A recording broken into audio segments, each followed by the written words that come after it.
J'aimerais qu'on prie avant.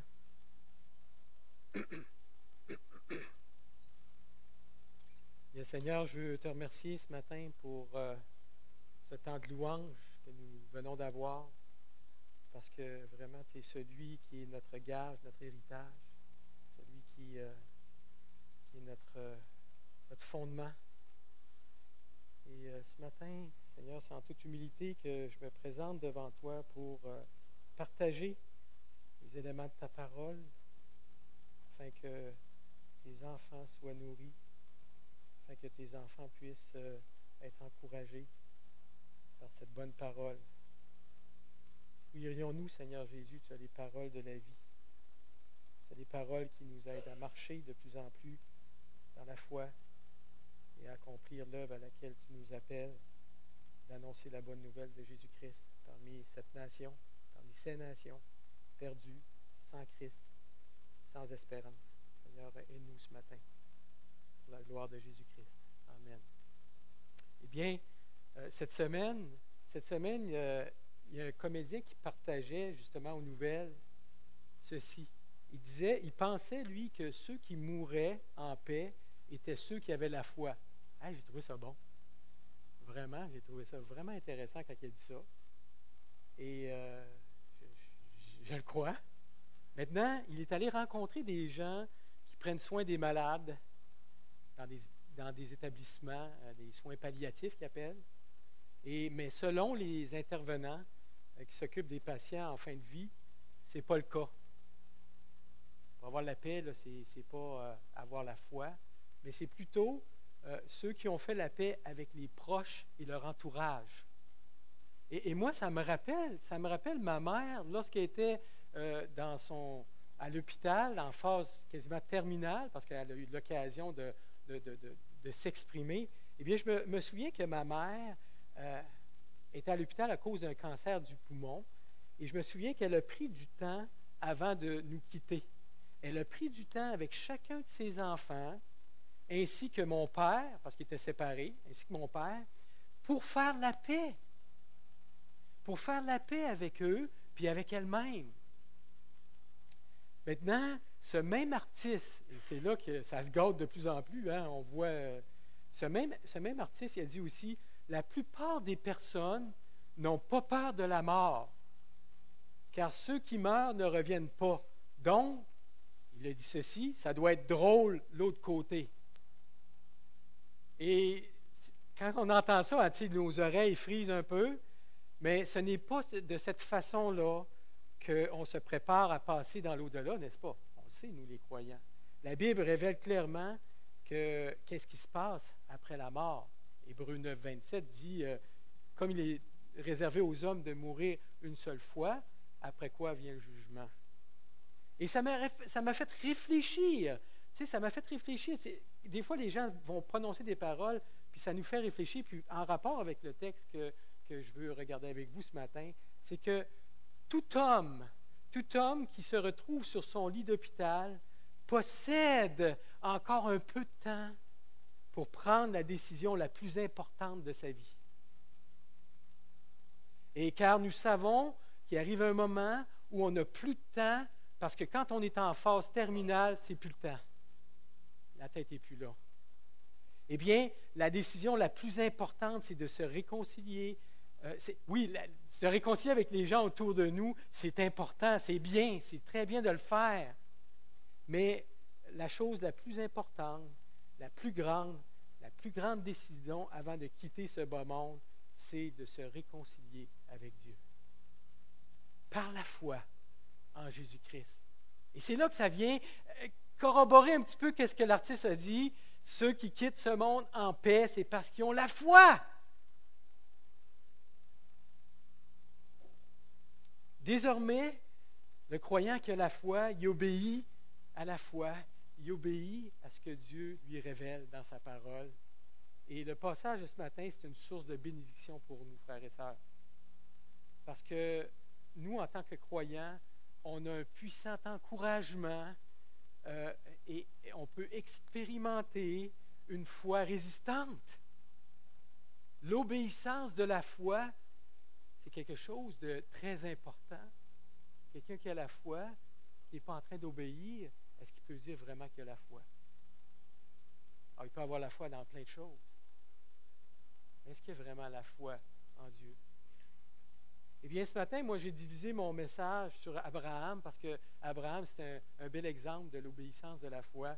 Et j'ai divisé mon message en deux parties. J'aimerais qu'on traite les versets 8 à 16 ce matin. Et la semaine prochaine, avec le repas du Seigneur, je vais traiter les versets 17 à 22 parce que ça concerne le sacrifice qu'Abraham a offert. Il a offert son fils en sacrifice et ça va bien se pallier avec la table du Seigneur qu'on va avoir la semaine prochaine. Donc, Hébreux 11, versets 8 à 16, on va le lire tranquillement, portion par portion. On ne le lira pas tout de suite au complet, mais ce passage, c'est un autre exemple de foi. Un autre exemple de foi résistante. Et comme on a vu la semaine dernière, comme Noé était justement un homme de Dieu qui avait une foi résistante. Et qu'est-ce qui est remarquable dans ce passage ce matin, c'est que la foi d'Abraham, cette foi résistante, c'était une foi qui était dans les promesses de la possession du pays. On va voir plus de détails tantôt. Et les lecteurs, quand on regarde le contexte de cette épître, les lecteurs de cette épître étaient des Israélites. Il faut se souvenir de ça. C'était des Israélites, des Juifs qui se sont convertis et ils professaient qu'Abraham était leur père ancestral. Et l'auteur de l'Épître aux Hébreux va donc retourner vers Abraham et vers sa famille immédiate pour souligner que le principe qu'il propose, qu'est-ce que l'auteur nous propose ce matin? C'est le même principe que celui par lequel Abraham et les membres de sa famille se rattachaient eux-mêmes envers la révélation de Dieu. Le principe de foi, de ce que Dieu dit, est-ce que je suis prêt à faire comme Abraham, à obéir? Et l'obéissance de la foi ici, c'est quand mettons, l'obéissance de la foi d'Abraham, c'est la foi dans les promesses de Dieu. La foi dans la promesse de Dieu qui a poussé Abraham à obéir, et cela s'est manifesté de manière concrète. Et son obéissance a œuvré dans sa vie par la foi. Et c'est toujours cette idée de la foi qui revient avec Abraham, avec les héros de la foi, c'est cette foi, cette confiance en Dieu. Et lorsque Abraham fut appelé à Ur, en Chaldée ou en Chaldée, une certaine période de temps s'est écoulée entre l'appel et l'accomplissement de la promesse que Dieu avait promis de donner un pays à Abraham et à sa postérité. Et comment il a vécu entre-temps? Comment, durant cette période de temps-là, Abraham a vécu? Et c'est ça que j'aimerais qu'on voit ce matin. Comment il a vécu? En fait, Abraham, il a expérimenté sa foi dans les promesses de Dieu. Et c'est ça qui est important ce matin, c'est que si on veut expérimenter notre foi ce matin, on doit l'expérimenter sur un appui solide. On n'a pas la foi sur n'importe quoi.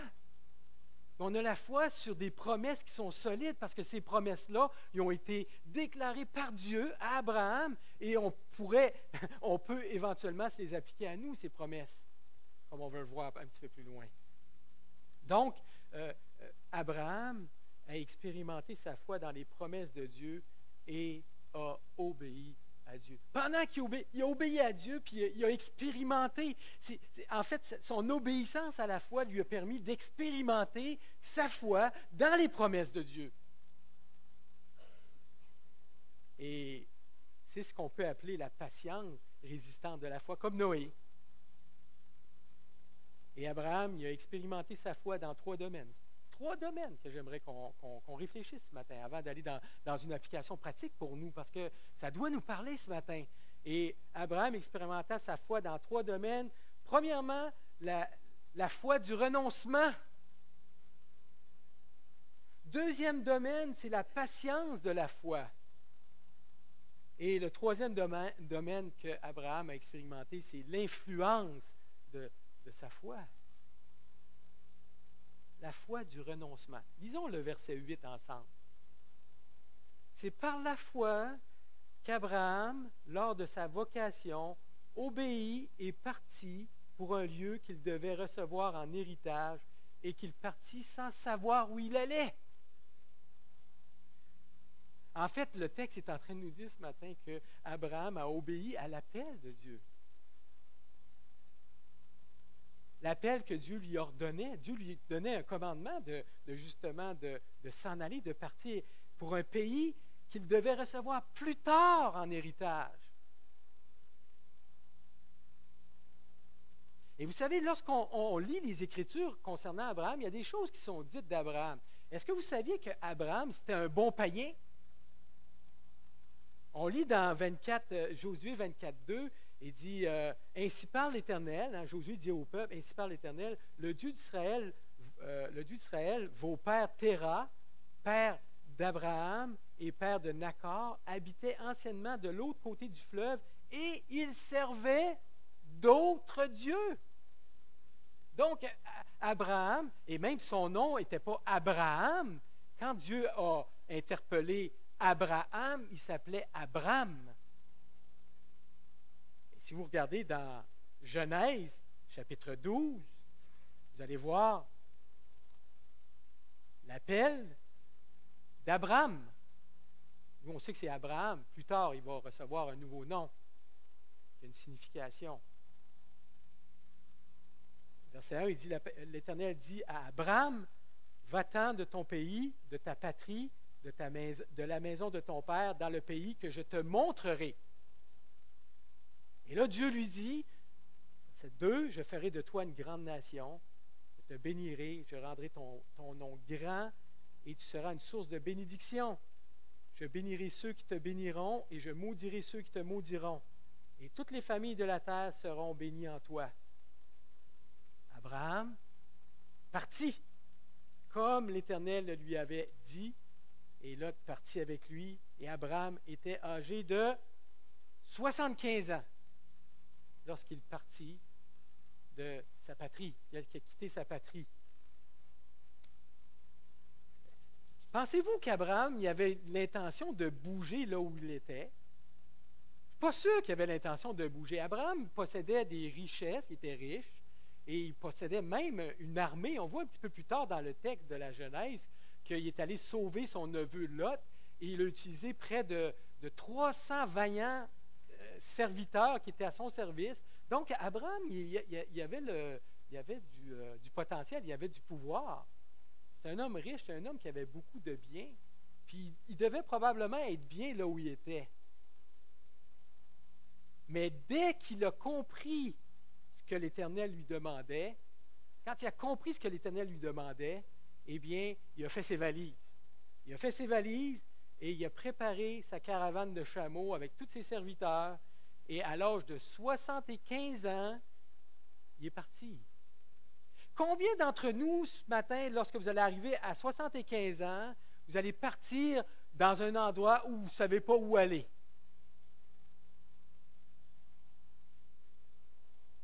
Vous allez partir comme ça, là, on part, puis je ne sais pas où est-ce que je vais me rendre.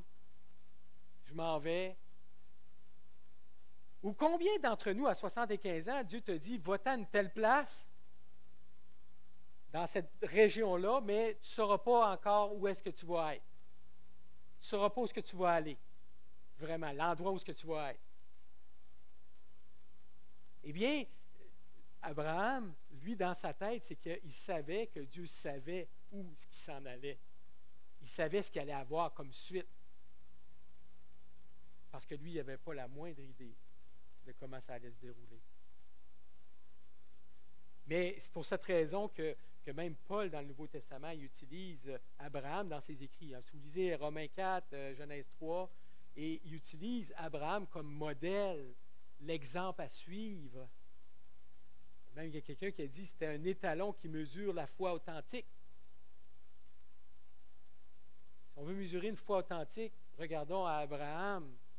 Et même Paul va dire que ceux qui placent leur confiance en Dieu sont les fils d'Abraham. Et ce matin, si vous avez placé votre confiance en Dieu, vous êtes des fils d'Abraham. On lit ça dans Galates 3,7. Abraham, il avait tellement de foi que c'est là la clé, si on veut, c'est qu'il a pu distinguer dans le futur lointain la venue du Messie. Et c'est le Nouveau Testament qui nous révèle ça. L'Ancien Testament ne nous révèle pas vraiment précisément, mais dans le Nouveau Testament, Jésus lui-même dit aux Juifs, « Abraham, votre père, a exulté de joie, rien qu'à la pensée de voir mon jour, et il l'a vu et en a été transporté de joie. » Wow! Abraham, là, il voyait déjà qu'est-ce qui s'en venait. Par la foi, concernant le Messie promis. Et c'est dans Jean 8, 56.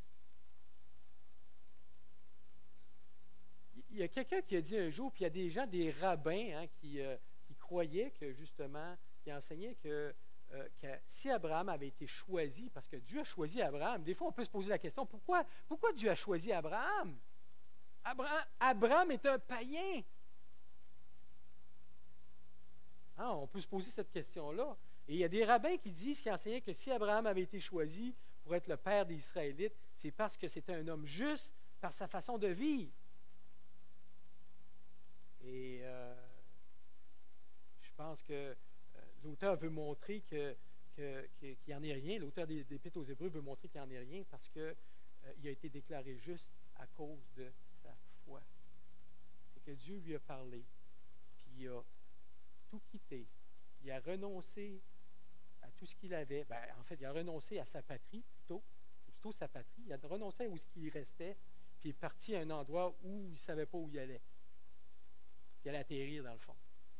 Et il savait qu'il allait avoir une patrie. Parce que si on regarde dans Genèse 12, verset 7, il dit, « L'Éternel apparut à Abraham et il dit, je donnerai ce pays à ta postérité. » Et Abraham bâtit là un autel à l'Éternel qui était apparu. Et il se transporta de là vers les montagnes à l'orient de Béthel. Il dressa ses tentes. Et ça nous amène au verset 10, au verset 9 plutôt. Quand on réfléchit à la souveraineté de Dieu, Dieu a choisi Abraham dans sa souveraineté. Il lui a prêté, justement, il a parlé et Abraham, lui, ce qu'il a fait, il a tout simplement prêté l'oreille à Dieu et il a obéi à ce que Dieu lui demandait. Il a cru aux promesses divines. Parce que dans Genèse 12, on voit que Dieu avait promis des choses à Abraham et Abraham a pris Dieu au mot. Et le deuxième domaine, le premier, il a renoncé à lui, mais le deuxième domaine, c'est que on voit que la foi d'Abraham, il a expérimenté la patience de la foi. Au verset 9, on dit, « C'est par la foi, lorsqu'il vint s'établir dans la terre promise, comme dans une terre étrangère, habitant sous des tentes, ainsi qu'Isaac et Jacob, les co-héritiers de la même promesse, car il attendait, au verset 10, la cité qui a de solides fondements, celle dont Dieu est l'architecte et le constructeur. » Même lorsque Abraham a été rendu sur la terre promise, il a continué à vivre par le même principe de foi. Il a cru à la promesse, il a vécu très longtemps sous une tente. Pourquoi il a vécu sous une tente? En fait, c'était la preuve que c'était une preuve de sa foi dans les promesses de Dieu. Pourquoi? Parce que Lot, son neveu, il n'a pas choisi de vivre dans une tente. Si on prend la comparaison, Lot, son neveu, demeurait dans une maison et parlait de s'y établir, qu'on voit dans la Genèse, tandis qu'Abraham, une fois rendu dans le pays, était un touriste. On ne voit pas Abraham qui s'est établi de façon permanente dans la terre où il a été propulsé, où Dieu lui a demandé d'aller. Abraham, une fois rendu dans le pays, était un touriste parce qu'il avait en vue quoi? Qu'est-ce qu'il avait en vue, Abraham? Il avait en vue la cité céleste. Il avait en vue la cité céleste, il avait en vue la promesse d'une cité céleste. Sa vie était caractérisée par une patience. Ça revient, cette idée-là. Il y avait une patience résistante. Et c'est intéressant de noter ce matin que l'auteur a choisi de ne pas parler des rechutes d'Abraham. J'ai discuté avec ma femme cette semaine. C'est intéressant qu'il n'a pas parlé, parce que quand on regarde la vie d'Abraham versus Abraham, on voit comment Abraham a chuté. Abraham, il a péché. Vous vous souvenez quand il est arrivé en Égypte, qu'à un moment donné, le roi il a fait passer sa femme Saraï à l'époque, pour étant sa sœur. Et par 2 fois, il l'a fait. Mais on peut voir qu'Abraham, à l'époque, il venait justement de très loin, et il y avait encore des tendances. Il y avait sa nature pécheresse qui était là. Ce n'est pas notre nature pécheresse qui fait de nous des justes. C'est Jésus-Christ qui nous couvre de sa justice, qui fait de nous des justes. Et pendant qu'on va faire notre pèlerinage sur la terre, bien, on va avoir encore des écarts de conduite, malheureusement. Et moi, j'aime, dans un sens, on voit un peu une autre partie de la vie d'Abraham, qui était un homme et qui péchait aussi. Même s'il a été déclaré juste, il péchait quand même. Verset 9, il dit, « Par la foi, Abraham a séjourné en étranger dans le pays qui lui avait été promis, vivant sous des tentes, de même que Isaac et Jacob, qui sont héritiers avec lui de la même promesse. » En fait, même à l'époque d'Abraham, mais dans Genèse 23:4, il est dit, « Je suis étranger et habitant parmi vous. Donnez-moi la possession d'un sépulcre chez vous pour enterrer mon mort et l'ôter de devant moi. » Et on voit plus tard qu'Abraham n'avait pas de lieu encore où s'établir. Et même pour enterrer son mort, il a comme acheté une portion de terre parce que ce n'était pas la terre qui lui appartenait. Il n'avait pas encore reçu cette terre. Il séjournait dessus. Et même à l'époque d'Abraham, les tentes n'étaient pas considérées comme une habitation permanente ou digne de ce nom. Elle était tout juste bonne pour les commerçants nomades. Donc, Abraham était un nomade. Et même les fils, les petits-fils et arrière-petits-fils d'Abraham furent aussi des vagabonds errants parce que même s'ils se trouvaient en terre promise, ils naviguaient ici et là sans jamais être installés. Toute sa vie d'Abraham il a été comme un étranger en Palestine et il n'a même pas même construit une maison. Il cheminait dans le pays qui lui avait été promis, mais sans en posséder une parcelle, sinon l'emplacement, comme je vous ai mentionné tout à l'heure, l'emplacement de la tombe de sa femme. La Bible nous dit que David aussi était errant, et ça concorde, l'idée que nous sommes tous des pèlerins, des voyageurs. On n'a pas une patrie, on n'a pas une cité permanente ici. Il dit, nous sommes devant toi, quand 1 Chronique 29, nous sommes devant toi, des étrangers et des habitants, comme tous nos pères. Nos jours sur la terre sont comme l'ombre. Il n'y a point d'espérance. Ce n'est pas ici notre espérance. David savait que ce n'était pas ici, ce n'était pas sur la terre son espérance. Et même David, dans le psaume 39:13, il va dire, « Je suis un étranger chez toi, un habitant comme tous mes pères. » Il fait référence aux patriarches qui l'ont précédé. Ils ont vécu la même situation. Il a vécu la même situation que ses pères. Abraham a passé sa vie à attendre la réalisation de la promesse.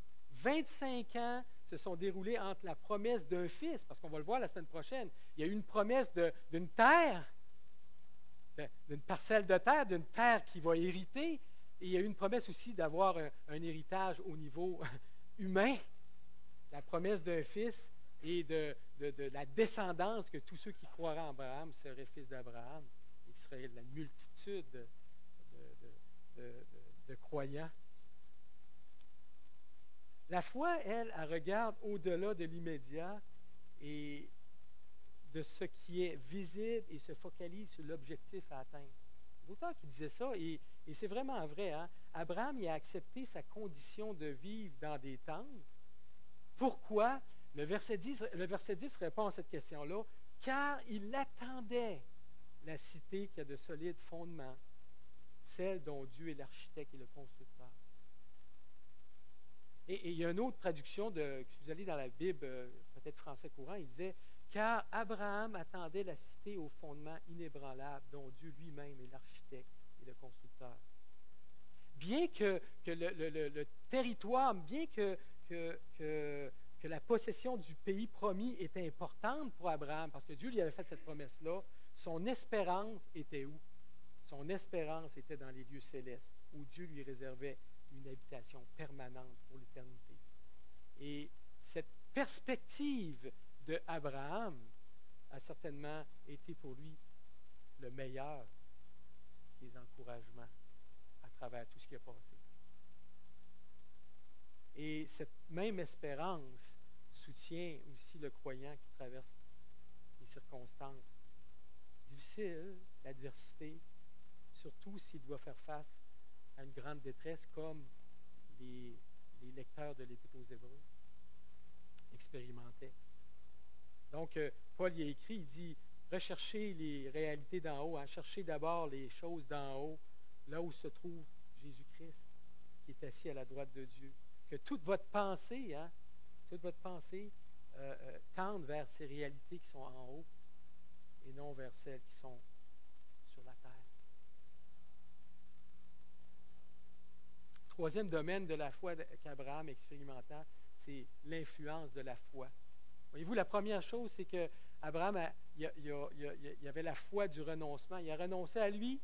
La deuxième chose, il était patient, même s'il n'a pas obtenu ce que Dieu avait promis, même s'il était dans la terre qui était promis, il a été patient.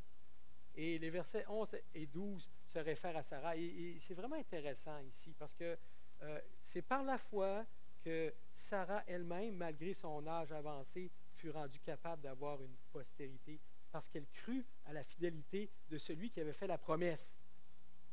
Et ce n'est pas nécessairement évident de comprendre ce verset-là, parce que quand on regarde la vie de Sarah, ou qu'est-ce qui s'est passé dans le contexte lorsque Sarah a su la nouvelle qu'elle allait avoir un enfant, si vous prenez vos Bibles dans Genèse 18, vous mentionnez ceci. À partir du verset 12, Genèse 18, verset 12,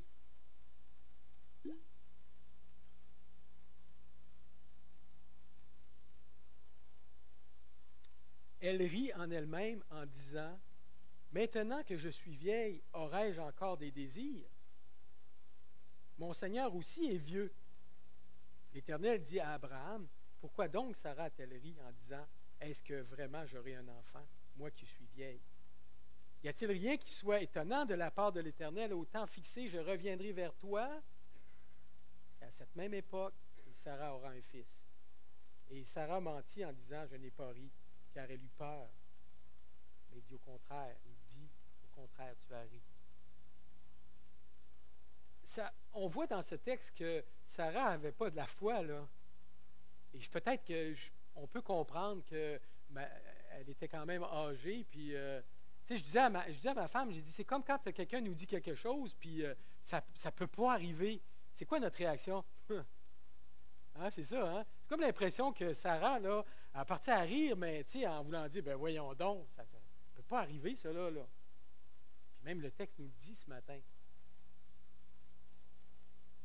Et même, quand Sarah, elle a su, hein, elle a pris les choses en main, qu'est-ce qu'elle a fait? Elle a dit, moi, je ne suis pas capable d'avoir une postérité, ben, je vais en donner une à mon mari, ben, je vais donner Agar à Abraham, puis vas-y, fais-nous une postérité. C'est ce que la Bible nous dit. Elle a tendance plutôt à prendre les choses en main. On voit ça dans Genèse chapitre 16, verset 1 à 4. Pour elle, c'était quasiment comme l'affaire était close là, concernant d'avoir des enfants. Mais cependant, Abraham, lui, il a eu la foi. Et c'est là le texte là, ce matin là, de Hébreu, là, oui, il nous parle de Sarah, mais moi j'ai l'impression, et de plus en plus, que la foi est plus placée sur Abraham, la foi d'Abraham. Il a eu la foi pour sa femme et pour lui-même, afin que naisse le fils qui avait été promis par Dieu, le fils de la promesse. Et Dieu a passé outre l'incrédulité de Sarah. Parce que c'est Abraham qui s'est adressé, hein? Il a dit à Abraham, tu vas avoir un fils. En Genèse 12 à 15, on voit, tu vas avoir un fils. Et Abraham a cru à Dieu. Et même, on lit, si vous regardez même dans Genèse 17, même Abraham a ri à un moment donné. Genèse 17, il dit, Abraham tomba sur sa face, il rit et dit en son cœur, naîtrait-il un fils à un homme de 100 ans, parce qu'Abraham avait 100 ans. Sa femme en avait 90. Autant qu'on voit que Sarah a ri, mais Abraham aussi a eu une réaction, il a ri. Sauf que la différence, c'est que Dieu a réitéré que non, non, Abraham, ta postérité, ça ne sera pas celui ça ne sera pas Ismaël que Agar a enfanté, puis que Sarah a magouillé. Non, non, non. C'est pas ça qui va arriver. Ce qui va arriver, c'est que moi, je te dis que ta femme va avoir un enfant, puis cet enfant-là, c'est ta postérité. C'est ça la promesse. Et Abraham a cru. Il a cru. Il a cru en Dieu. Donc, l'Éternel, il a passé outre l'incrédulité de Sarah et il a honoré la foi. Et Isaac, il a honoré la foi d'Abraham et Isaac est né. Et c'est vraiment, et quand on réfléchit, parce que je reviens encore à cet élément-là, ça m'a frappé, c'est vraiment une naissance miraculeuse parce que Sarah ne pouvait pas avoir d'enfant pour deux raisons. Premièrement, elle a toujours été stérile. Et quand Dieu a dit au vieux couple que l'année suivante, il y aurait un fils, eh bien, Sarah avait alors 90 ans et Abraham 99. Et ça ne marche pas, là. Donc, il avait dépassé amplement l'âge de concevoir depuis longtemps. Mais il faut retenir encore que c'est la foi d'Abraham que l'auteur met en avant. Et le verset 12 mentionne l'accomplissement de la promesse. C'est pourquoi d'un seul homme, déjà usé de corps, naquit une postérité nombreuse comme les étoiles du ciel, comme le sable qui est au bord de la mer et qu'on ne peut compter. Sarah était mariée avec Abraham et elle a reçu l'accomplissement de la promesse selon laquelle elle mettait au monde l'enfant de la promesse. Dieu avait promis. Et donc, on peut constater, puis on peut dire ce matin que la vie de foi d'Abraham a amené Sarah à vivre par la foi. Ça corrobe avec le passage de Hébreux 11. Par la foi, Sarah a cru, mais c'est la vie d'Abraham qui a influencé la foi, qui a influencé Sarah, qu'elle a cru à son tour. Parce qu'elle voyait son mari qui avait cette foi ferme, cette patience. Tu sais, Abraham, lui, il n'a pas à choper au niveau de la patience concernant la naissance. Hein. Dans un sens, peut-être oui, parce qu'il aurait pu refuser hein, quand Sarah lui a donné justement Agar. Mais tu sais, des fois, ce n'est pas nécessairement compréhensible, mais en même temps, Dieu il a parlé à Abraham puis il a cru. Et donc, sa vie influença sa femme. Et les lecteurs qui sont en train de lire la lettre à l'époque des Hébreux, quand les paroles ont été écrites, eh bien, ils devaient donc reconnaître que l'obéissance envers la révélation de Dieu va influencer les autres. Ce matin, frères et sœurs, si on obéit à ce que Dieu nous demande, ça va influencer les autres. Ça va influencer les autres. Et vous savez, on a tendance à oublier ce principe dans notre vie. Pourquoi? C'est à vous de répondre.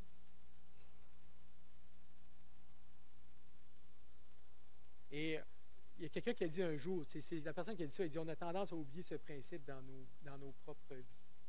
Et Abraham a pu influencer Sarah car il s'appuyait sur la puissance de Dieu.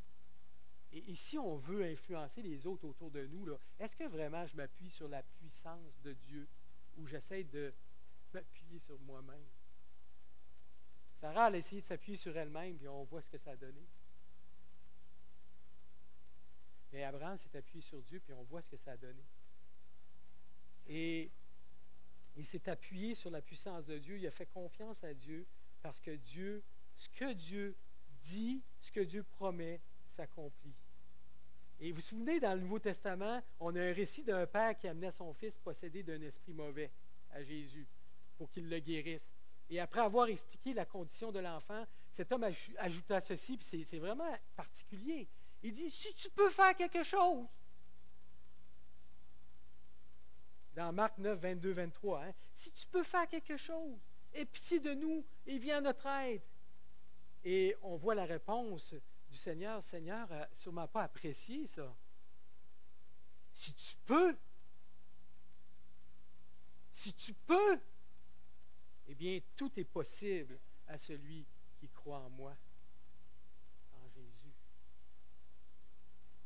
Il y a quelqu'un qui a dit un jour, la puissance de Dieu est libérée par la foi de l'homme. Et l'apôtre Paul a dit, je peux tout grâce à celui qui me fortifie. Vous savez, plus la puissance de Dieu va se manifester dans vos vies, frères et sœurs, vous allez influencer les autres autour de vous. Et ça, c'est un acte, c'est le domaine de la foi, le domaine de l'influence de la foi. Parce que je dépends de Dieu, je dépends de sa puissance. Puis je dis, Seigneur, utilise-moi pour justement influencer les autres autour de moi. Pour qu'eux, à leur tour, puissent croire. Et les versets 13 à 16 de ce passage résument la section. Il dit au verset 13, c'est par la foi qu'ils sont tous morts, sans avoir obtenu les choses promises. Mais ils les ont salués, ils les ont vus et salués de loin, reconnaissant qu'ils étaient étrangers et voyageurs sur la terre. Et Abraham, Isaac, Jacob ne sont pas entrés en possession de la terre promise. Et c'est juste 5 siècles plus tard, après la mort de Jacob, que les descendants des 12 fils d'Israël ont enfin traversé le Jourdain et conquis une partie, je dis bien une partie de la Palestine. Mais les patriarches, Abraham, Jacob, Isaac, ne sont jamais pleins car par la foi, ils habitaient déjà la Palestine qui avait été promise par Dieu. Et ils attendaient que la promesse de Dieu se matérialise. Ils étaient des pèlerins, des voyageurs,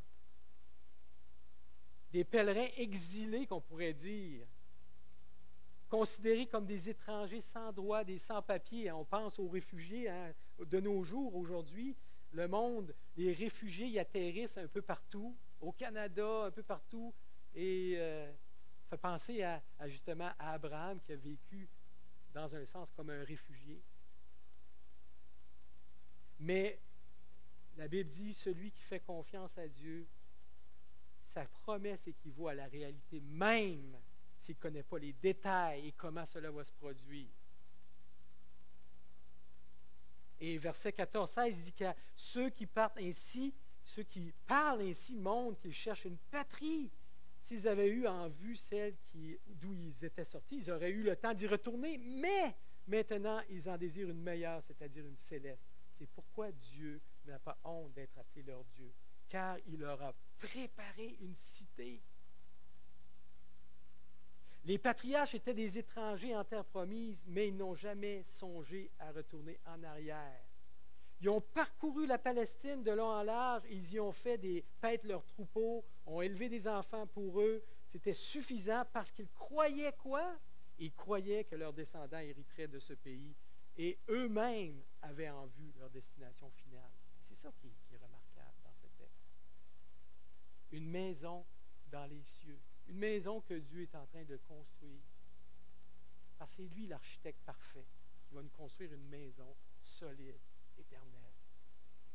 Et ceux-ci y attendaient par la foi une patrie céleste.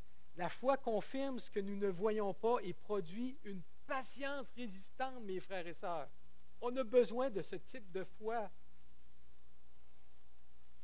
Et dans le verset 13, on trouve l'expression « Dieu n'a pas honte d'être appelé leur Dieu ».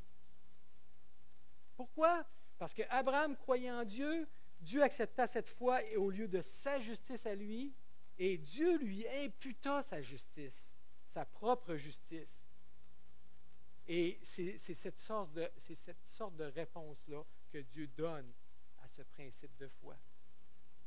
Lorsque je crois vraiment, Dieu impute sa justice et Dieu me fait avancer vers une direction, une destination finale.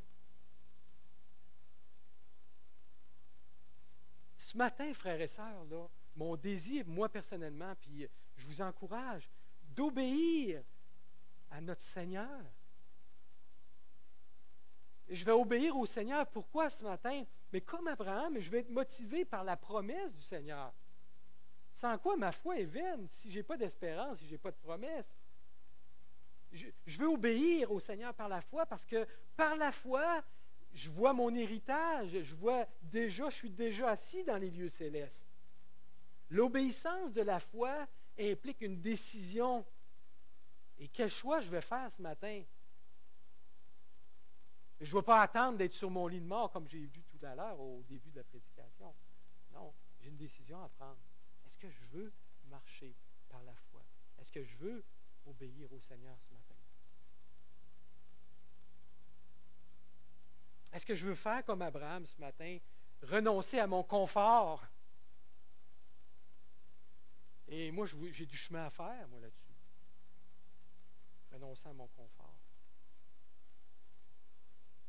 Renoncer à mon confort pour mieux servir. Pendant que je me dorlote, pendant que je prends soin de moi, de mes affaires, de mes bébelles, je ne suis pas en train de servir. Je ne suis pas en train de servir les autres. Mais comment je peux servir? Bien, est-ce que vraiment j'investis dans l'œuvre de Dieu? Est-ce que j'investis dans son œuvre? Est-ce que je suis en train d'évangéliser? Est-ce que je suis en train de vraiment partager ma foi? Est-ce que je veux être patient pendant mon séjour ici-bas? Est-ce que je veux vivre comme Abraham? Abraham a été patient pendant 25 ans. Et même, il n'a même pas vu cette cité céleste-là. De même que nous, on ne la verra pas tout de suite, la cité céleste. Est-ce que je peux être patient pendant mon séjour ici-bas et m'attendre à Dieu? Il ne faut jamais oublier, frères et sœurs, qu'on peut s'appliquer justement l'identité qu'Abraham avait. On est tous descendants d'Abraham par la foi. On est tous fils de Dieu. On est tous fils d'Abraham par la foi. Eh bien, s'attendre à Dieu, c'est qu'on est vraiment comme Abraham, on est des étrangers, des voyageurs. Hein? Bien-aimés, je vous exhorte comme étrangers et voyageurs sur la terre à vous abstenir des convoitises charnelles qui font la guerre. Écoutez, si je m'attends à Dieu et que je me vois comme un voyageur, un étranger, eh bien, toutes les choses qui sont moins importantes vont prendre moins de place dans ma vie et je vais être plus en mesure de renoncer à moi-même. Mais si les choses prennent beaucoup de place dans ma vie, je vais avoir de la difficulté à renoncer, à avoir la foi du renoncement. Parce que les choses de ce monde prennent la place de ce qui s'en vient. Les gens de ce monde qui quittent ce monde, comme je vous l'ai mentionné au début, ils quittent ce monde, ils font la paix avec les gens autour d'eux, tout ça. Mais c'est quoi qui hérite après leur dernier souffle? Le jugement.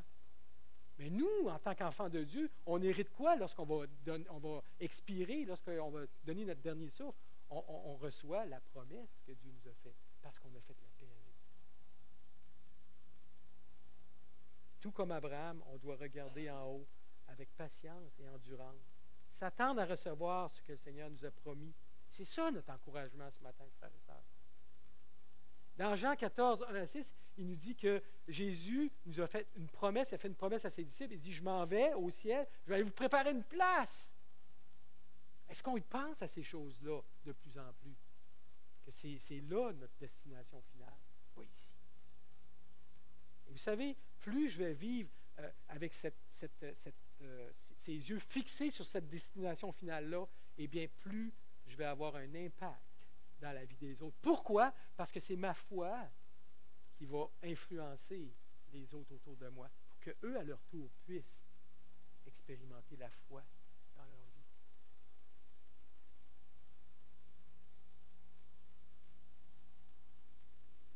Je serai dans la joie, dans l'allégresse un jour. Mais d'ici ce temps-là, je dois renoncer à moi-même, être patient dans l'affliction et chercher à influencer autour de moi par la foi triomphante. Seigneur, merci pour ta parole ce matin. Aide-nous, Seigneur, à avoir un impact autour de nous. En toute confiance, par la foi, nous voulons obéir.